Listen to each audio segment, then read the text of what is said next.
அதாவது நாங்கள் கேட்கின்ற கேள்விகள் எதற்குமே அமைச்சரால் பதில் சொல்ல முடியவில்லை. தற்போது அவர்கள் அறிவித்திருக்கின்ற மானிய கோரிக்கையாகட்டும் அல்லது நிதிநிலை அறிக்கையாகட்டும், அதில் குளங்கள் புதிதாக 75 எடுத்துக் கொள்ளப்படும் என்றார்கள். மரமாத்து பணிகள் 250 எடுத்துக் கொள்ளப்படும் திருத்தேர்கள் என்றார்கள். 3000 திருக்கோயில்களுக்கு திருப்பணி என்றார்கள். இவையெல்லாம் ஏற்கனவே நடந்து கொண்டிருக்கின்ற பணிகளின் தொடர்ச்சியா அல்லது இவையெல்லாம் புதிய கோயில்களா என்று கேட்டதற்கு இவர்களால் பதில் சொல்ல முடியவில்லை. திராவிட மாடலுடைய ஆட்சியினுடைய நீட்சிதான் இந்த நிதிநிலை அறிக்கை என்பதை நான் பதிவு செய்கிறேன். கண்டிப்பா நான் தான் சேலஞ்சா சொன்னேன். இப்பொழுது 106 அறிவிப்புகள் அறிவித்திருக்கிறீர்கள். அடுத்த ஆண்டு இந்த 106 அறிவிப்புகள் எத்தனை உங்களால் முடிக்கிறது என்பது அடுத்த சட்டமன்றத்தில் சந்திப்போம் என்று சொல்லியிருக்கின்றேன். நிச்சயமாக இந்த 106 அறிவிப்புகளையும் அவர் முழுவதுமாக நிறைவேற்ற முடியாது.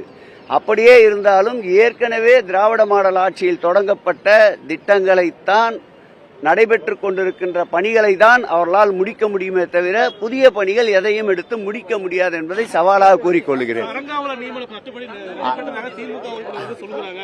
அறங்காவலர் நியமனத்தை பொறுத்தளவில் உச்சநீதிமன்ற நீதிபதி சுந்தரேசன் கணம் அவர்களே எங்களை பாராட்டினார். 10,000 கோயிலுக்கு அறங்காவலர் குழு நியமனத்தை நாங்கள் செய்திருக்கின்றோம்.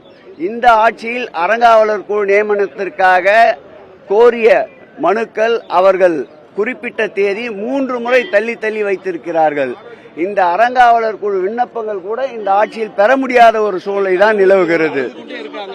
நான் அங்கேதான் சொன்னேன், யார் அழுதார்கள் என்பதை ஆதாரத்தோடு நிரூபியுங்கள், அதற்கு பதில் சொல்ல தயாராக இருக்கிறேன் என்று. இப்போது இருக்கிற அறங்காவலர்களை இவர்கள் மிரட்டி அவர்களை ராஜினாமா செய்ய சொல்லி வலியுறுத்துவதால் தான் அறங்காவலர் குழு உறுப்பினர்களை அழுது கொண்டிருக்கின்றார்கள். அதற்கு தான் நான் பதில் சொன்னேன். அந்தந்த திருக்கோயிலுடைய இணை ஆணையருடைய பணி அது. அவர்கள் பணி நிமித்தத்தின் காரணமாக ஓராண்டு இல்லை என்றாலும் அடுத்த ஆண்டு செய்வார்கள். அதற்கு கூட குற்றம் காண்பித்து அதில் ஊழல் என்று சொன்னால் எப்படி ஏற்றுக்கொள்ள முடியும்? இந்த அரசை, திராவிட மாடல் ஆட்சியை பொறுத்தளவில் எந்த குற்றச்சாட்டாக இருந்தாலும் ஆதாரபூர்வமாக அவர்கள் கொண்டு வந்தால் அதை சந்திப்பதற்கு தயாராக இருக்கின்றோம். எதற்கும் பயந்து அஞ்சி நடுங்குகின்றவர்கள் அல்ல. எப்பொழுதும் போல் உறுதியாக இருப்போம். எங்களுடைய காலடி சுவடுகள், எங்களுடைய பாதையினுடைய வேகங்கள் இன்னும் அதிகமாகத்தான் இருக்கும்.